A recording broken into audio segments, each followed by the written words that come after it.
Did you know that there's a tunnel under Ocean Boulevard? I didn't. News to me.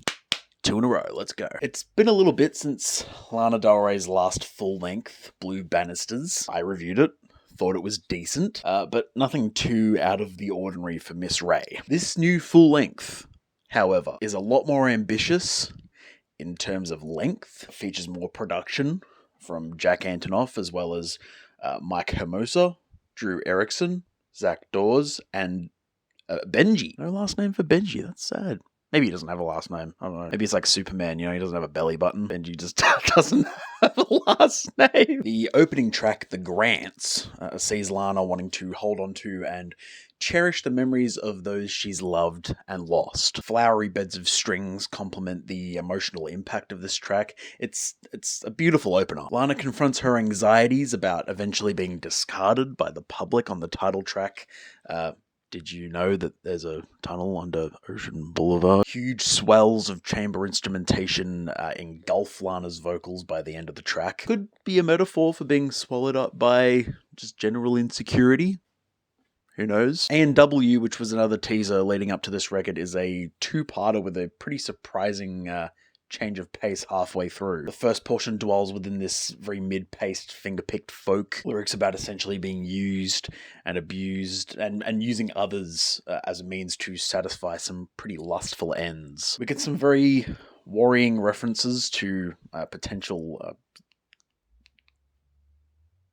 as well. I'm not personally sure of the veracity of these lyrics, and I am not going to speculate here, that's for sure. All I will say is that it makes for one of the more unsettling portions of the album, a far cry from the string-kissed sentimental sounds that we are typically being served with here on the record. Not to complain either, the progression of this track is really worth getting sucked into. The trappy, bassy second half kind of gives me Swift vibes. Think a song like Vigilante Shit off Taylor's most recent record. But this is like way freakier and way more catchy too. Like Lana has emerged on the other side of this frustration and helplessness and has found a new sense of confidence within herself. The Judah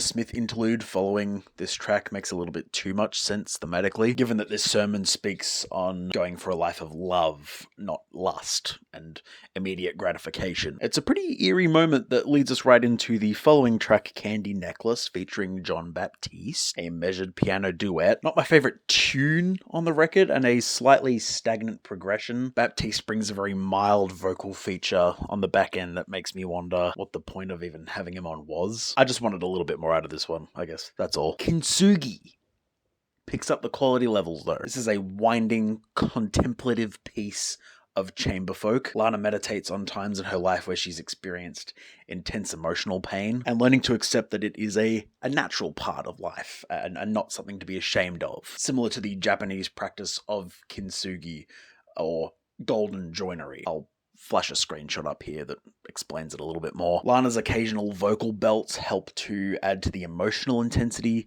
This is easily the most touching moment for me personally on the record thus far. Fingertips feels like a spiritual follow-up to the previous track. Amazingly, though, this song is really just 5.5 minutes of Lana ruminating through poem, it somehow stays really gripping, really moving. I think that really is a testament to her songwriting capabilities. She touches on memories from her past, qualms about the future, laments on the inevitability of death. She almost compiles all of the themes that she's talked about thus far on the album and just pours them out like a watering can over a garden bed, just stream of consciousness style. Lovely, stunning, beautiful, all of the above. Paris, Texas, for me at least, is a much needed pick-me-up. Much more cheery by comparison, with some waltzing pianos and splashes of ringing keys. Lana's playful crooning pairs with the instrumentation in such a way that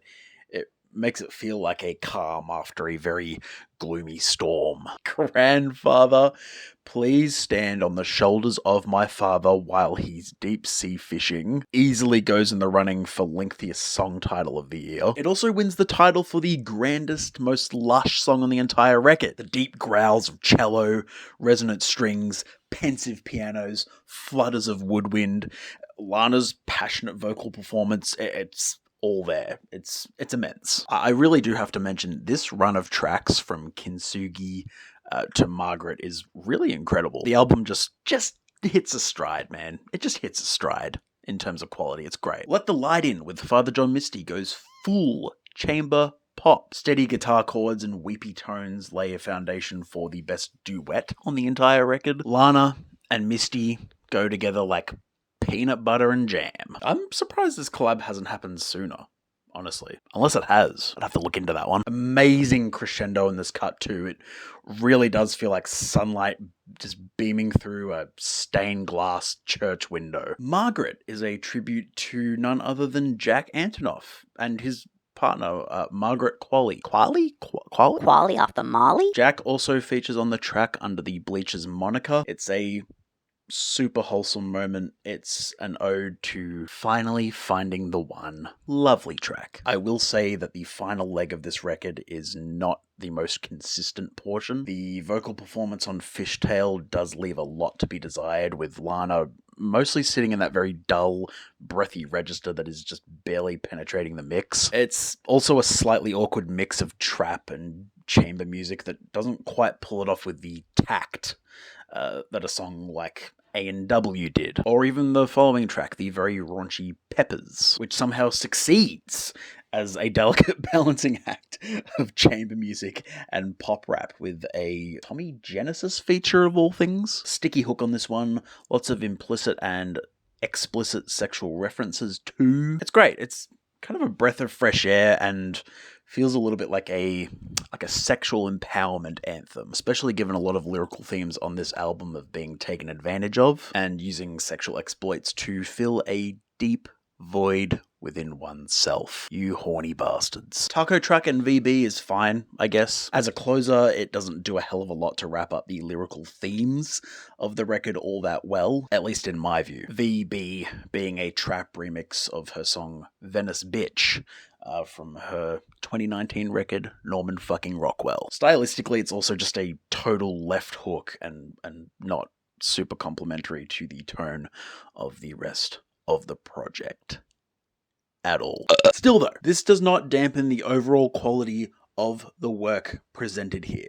Not by a long shot. This album is lyrically sobering and a very poignant portrayal of lots of things that mark the human condition. From a musical perspective, this thing is incredibly tasteful, it's classy, it's elegant, and it's a testament to her experience as a writer that she can conjure up such tangible details about these different experiences and can make even a level, emotionally stoic chap like me really honestly feel them. I really enjoyed this. I'm impressed. I need more of this from you, Lana. Because of all of your hard work, I'm gracing this album with an 8.8 out of 10. Simply lovely. That's what I thought about this album. What did you think about this album? Did you enjoy it more than me? Did you enjoy it less than me? What did you think? Consider this an open invitation to be a smug fuck.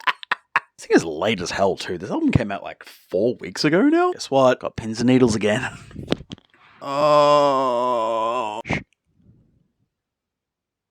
can fucking hear them. Goddamn FBI is in my walls again. I don't know what they want from me. I don't have anything that they would want. I don't know why they care so much about me. Shut the fuck up. Shut the fuck up.